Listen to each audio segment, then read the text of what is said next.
The next book that was one of my favourites this year so far is You Should See Me in a Crown, written by Leora Johnson. This is also one of those books that just makes me so happy and makes me so enthusiastic for reading and everything in general.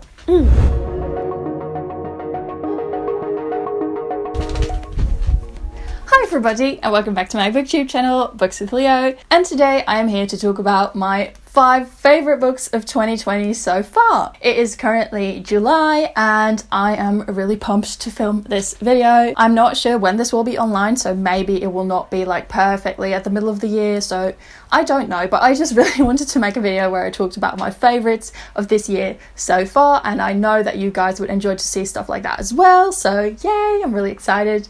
I also did do the mid-year book freakout tag, so if you want to hear more about what I've read so far this year, definitely check that one out. And yeah, without further ado, let's get into my favourite books that I've read so far in 2020. Okay, so the first book I want to talk about is The Haunting of Tramcar 015 by P. Djeli Clark.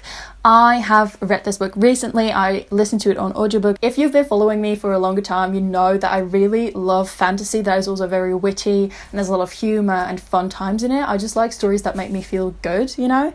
So P. Djeli Clark's series of ghost hunters and magical people in Cairo is just perfect for me because it is full of that. So I've just pulled up the synopsis because I want to do the story right and tell you guys in the best way possible what it is about. This book evolves around the Ministry of Alchemy, Enchantments and Supernatural Entities, and it's 2 main agents that we follow in this book, and one of them is an agent that's been working for the Ministry for longer and one is like a rookie, and they're called Hamed and Onsi, and they are both very funny. They're such a funny duo because they have really opposing like personalities, so that's always a good idea. And basically their job as Ministry ambassadors is to deal with all the issues that happen between the magical people and the mundane people.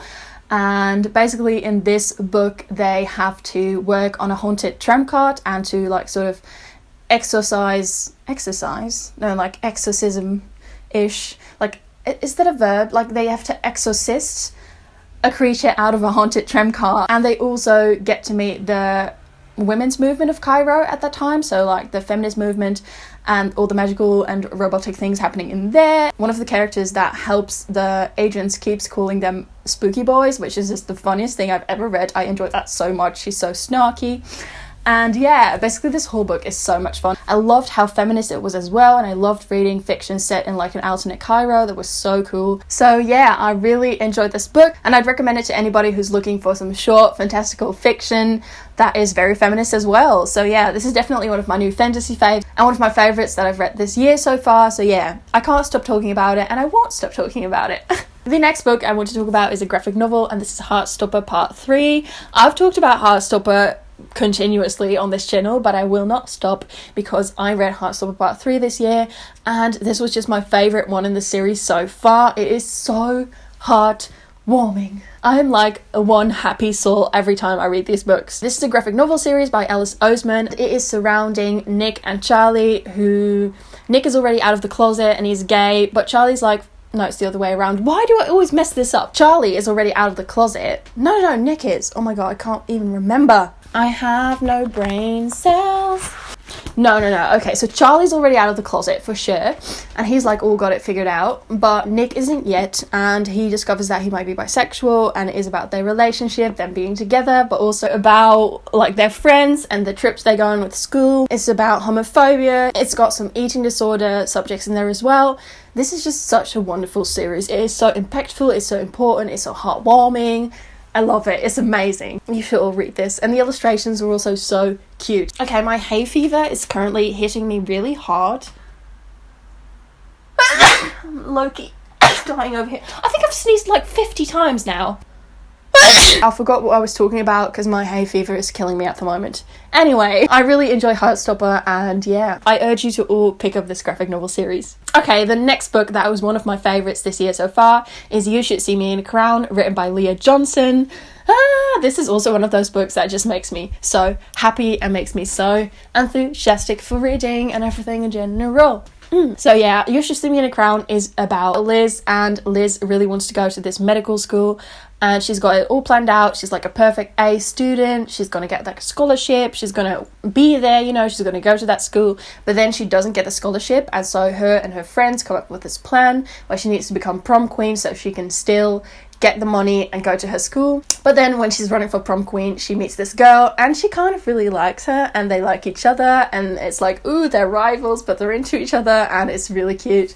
This book also deals with a lot of serious subjects like racism, homophobia, and discovering yourself, but it is so fun. It is so well written. I loved it. It was so funny. It was so heartwarming, especially the audiobook, which is narrated by Alaska something, was so good.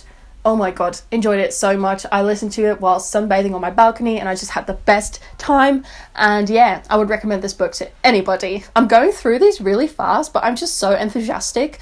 Like, I can't talk slowly. I just can't do it. That is also one of my favorites this year so far. The next book I want to talk about is also a book that has gotten a lot of attention on this channel already, and that is Women Don't Owe You Pretty by Florence Given. This is a feminist non-fiction book, and it's basically full with truths about life. I think a lot of the things that are in here about self-worth, validation, being whole on your own, feminism, privilege, are already things that a lot of us, especially if we're into activism, know already, but it's so good to be reminded of them. And this book is just, it is so empowering. Like, sometimes it's difficult to read, it smacks you across the head, but it is so important. And also the illustrations and everything in there, it's so gorgeous. And the way Florence writes, she pulls you in, you know. This book is so enjoyable but so important at the same time, and I love how she weaves all the subjects together with like personal anecdotes, but still makes it so interesting to read. I'll just page through it a bit so you can see some of the illustrations, because it's gorgeous and the quotes are amazing. I'm sorry, I just really love this book.